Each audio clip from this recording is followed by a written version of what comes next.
باوجود اس کے کہ آپ کے لاکھوں عقیدت مند تھے، آپ نے کبھی شہرت، نمود و نمائش یا دنیاوی جاہ و منصب کو اہمیت نہیں دی۔ آپ کا اوڑھنا بچھونا سادہ تھا، گفتگو میں عاجزی تھی اور انداز میں شفقت اور محبت جھلکتی تھی۔ پھر وہ دن بھی آیا جب اللہ تعالیٰ نے اپنے اس فرشتہ صفت، اس نیک بندے کو اپنے پاس بلا لیا۔ مولانا پوڈکاسٹ، مولانا پوڈکاسٹ، مولانا پوڈکاسٹ۔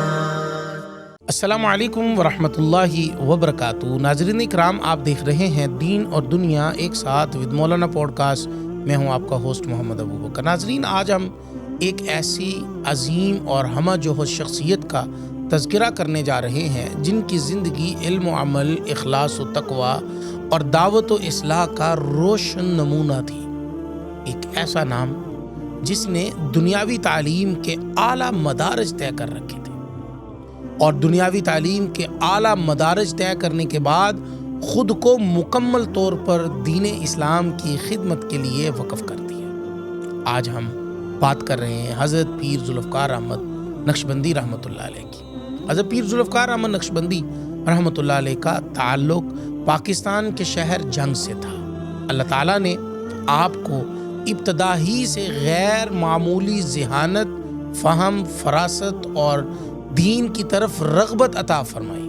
آپ حافظ قرآن تھے اور قرآن کریم سے آپ کا تعلق محض تلاوت تک محدود نہیں تھا، بلکہ اس پر عمل اور اس کی دعوت اور اس کے ذریعے دلوں کی اصلاح آپ کی زندگی کا مقصد بن گیا تھا۔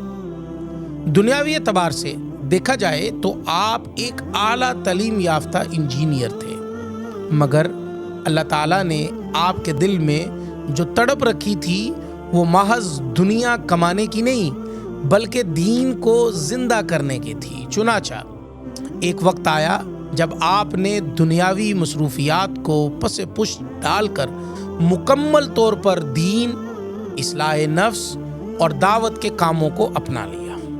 حضرت پیر ذوالفقار احمد نقشبندی رحمۃ اللہ علیہ سلسلہ نقشبندیہ کے عظیم بزرگ تھے۔ آپ کا مزاج شریعت اور سنت کا آئینہ دار تھا۔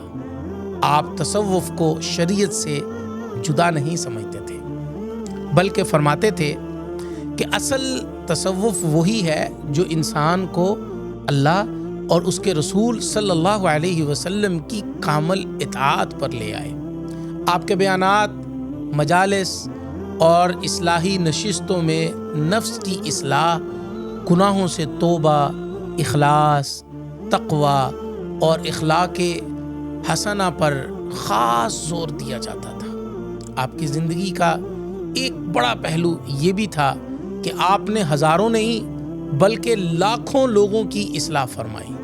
نوجوان ہوں یا بزرگ یا علماء ہوں یا عام لوگ، دنیا کے مختلف ممالک سے لوگ آپ کی صحبت میں آتے، آپ کے بیانات سنتے اور اپنی زندگی میں مثبت تبدیلی محسوس کرتے۔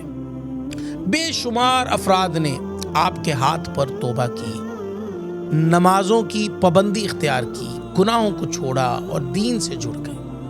حضرت پیر ذوالفقار احمد نقشبندی رحمۃ اللہ علیہ نے دینی تعلیم کے فروغ کے لیے ادارے بھی قائم فرمائے۔ جنگ میں قائم مدرسہ اور دیگر دینی مراکز کے ذریعے قرآن و سنت کی تعلیم عام کی گئی۔ آپ کا انداز نہایت سادہ، مدلل اور دل میں اتر جانے والا ہوتا تھا۔ آپ مشکل سے مشکل بات کو بھی اس انداز میں بیان کرتے کہ ایک عام آدمی بھی اسے بالکل آسانی سے سمجھ لیتا۔ تصنیف اور تالیف کے میدان میں بھی آپ کی خدمات ناقابل فراموش ہیں۔ آپ نے اصلاح نفس، تصوف، فقہ، سیرت اور اخلاقیات پر درجنوں آپ نے کتابیں جو ہیں وہ تصنیف فرمائی۔ یہ کتب آج بھی لوگوں کے لیے ہدایت کا ذریعہ ہے اور دلوں کو اللہ کی طرف متوجہ کرتی ہیں۔ خاص طور پر توبہ، گناہوں سے بچنے اور اللہ سے تعلق مضبوط کرنے پر آپ کی تحریریں بے حد مؤثر سمجھی جاتی ہیں۔ حضرت پیر ذوالفقار احمد نقشبندی رحمۃ اللہ علیہ کی زندگی سادگی کا نمونہ تھی، باوجود اس کے کہ آپ کے لاکھوں عقیدت مند تھے، آپ نے کبھی شہرت، نمود و نمائش یا دنیاوی جاہ و منصب کو اہمیت نہیں دی۔ آپ کا اوڑھنا بچھونا سادہ تھا، گفتگو میں عاجزی تھی اور انداز میں شفقت اور محبت جھلکتی تھی۔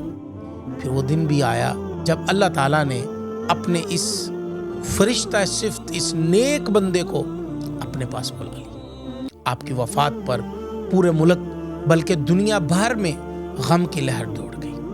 آپ کا جنازہ اس بات کی گواہی تھا کہ اللہ تعالیٰ نے آپ کو کس قدر قبولیت عطا فرمائی تھی۔ لاکھوں افراد جنازے میں شریک تھے، ہر آنکھ اشکبار تھی اور ہر دل غمگین، لیکن ساتھ ہی یہ یقین بھی تھا کہ یہ ایک اللہ والے کی دنیا سے رخصتی ہے۔ حضرت پیر ذوالفقار احمد نقشبندی رحمۃ اللہ علیہ دنیا سے تو چلے گئے، مگر ان کا مشن، ان کی تعلیمات اور ان کی اصلاحی محنت آج بھی زندہ ہے۔ ان کے خلفاء، شاگرد، محبین آج بھی اسی راستے پر لوگوں کو اللہ کی طرف بلا رہے ہیں اور بلانے کا پختہ ارادہ رکھتے ہیں، جس راستے کی نشاندہی انہوں نے اپنی پوری زندگی میں کی۔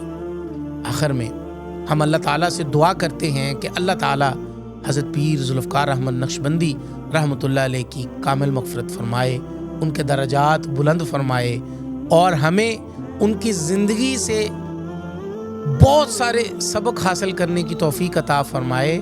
اللہ ہمیں بھی اخلاق، تقوی اور عمل کی وہ دولت نصیب فرمائے جو اللہ والوں کا خاصہ ہوتی ہے۔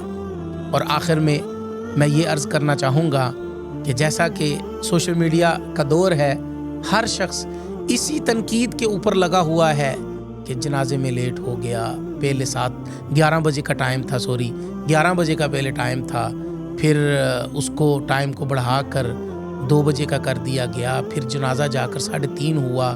لوگ دیکھیں بھائی، بہت ساری دنیا، بہت سارے ممالک سے لوگ وہاں تشریف لائے اور بڑے آسان طریقے سے آئے۔ وہاں پر جیسے پہنچے، راستے کی تکلیف، دھند اور موٹر ویز کا بند ہونا اور پراپر روٹس کا نہ ہونا، یہ ساری چیزیں تھی۔ جب ہم نے ان چیزوں کو برداشت کیا ہے تو 2 گھنٹے 3 گھنٹے اگر لیٹ بھی ہو گیا تھا تو ہمیں اس کے اوپر پیر صاحب کے نقش قدم پر چلتے ہوئے ہمیں اللہ والوں کے جنازے میں شرکت کے لیے آئے تھے، نہ کہ تنقید کرنے کے لیے۔ تو میری مؤدبانہ گزارش ہے، فیس بک کے اوپر جتنے بھی لوگ اس بات کو پھیلا رہے ہیں، اور آج کل ایک اور بات چل رہی ہے ان کی تصاویر کے حوالے سے، تو ان کے محبین سے میں مؤدبانہ ملتمس ہوں کہ حضرت صاحب کی، پیر صاحب کی جو تعلیمات تھی، جو ان کا مشن تھا، ماٹو تھا، جو علماء ان کی صحبت میں تھے، جو دیندار طبقہ ان کی صحبت میں تھا، دنیا دار ان کی صحبت میں تھے۔ میں خود ایسے نوجوانوں کو جانتا ہوں جو کہتے ہیں کہ ہم USA میں ایسی زندگی بسر کر رہے تھے جس زندگی کا دور دور تک اسلام سے، دین سے، مسلمانوں سے تعلق نہ تھا۔ ہم مسلمان تو تھے لیکن کافر بھی ہمیں دیکھ کر شرما جاتے تھے، لیکن پیر صاحب ہماری زندگی میں آئے تو اللہ نے ان کے ذریعے سے ہمیں ایسی ہماری اصلاح پیر صاحب نے فرمائی کہ اللہ پاک نے ہماری زندگیاں بدلی۔ آج بھی ہم USA میں پیر صاحب جیسا لباس پہن کر، اسی طرح سر پہ پگڑی باندھ کر ہم سفر بھی کرتے ہیں، رہتے بھی ہیں، گاڑیاں بھی چلاتے ہیں، اور اس تعفن زیادہ ماحول کے اندر بھی ہم اپنی اصلاح کر رہے ہیں اور ہم دین کے شعبے کے اوپر عمل پیرا ہیں۔ تو ہمیں خندہ پیشانی کے ساتھ کچھ چیزوں کو نظر انداز کر کے پیر صاحب کی زندگی کو آگے لے کر اور ان کے مشن کو چھوڑے ہوئے ان کے مشن کو آگے لے کر بڑھنا ہے۔ دیکھتے رہیے مولانا پوڈ کاسٹ، اور الحمدللہ یہ سعادت ہمیں بھی نصیب ہوئی۔ کوئی ہم نے ویڈیو نہیں بنائی، اور کوشش کرتا ہوں کہ جنازوں کی ویڈیو نہ بناؤں، اور یہ کوشش ہوتی ہے کہ تعزیت کے لیے بھی جاؤں تو میں ویڈیو سے، تصاویر سے اجتناب کروں۔ اگر کوئی کھینچ لے تو وہ ایک الگ بات ہے، لیکن کوشش ہوتی ہے۔ باقی اللہ میرے بھی گناہوں کو معاف فرمائے اور ہماری بھی اصلاح فرمائے۔ وآخر دعوانا ان الحمدللہ رب العالمین۔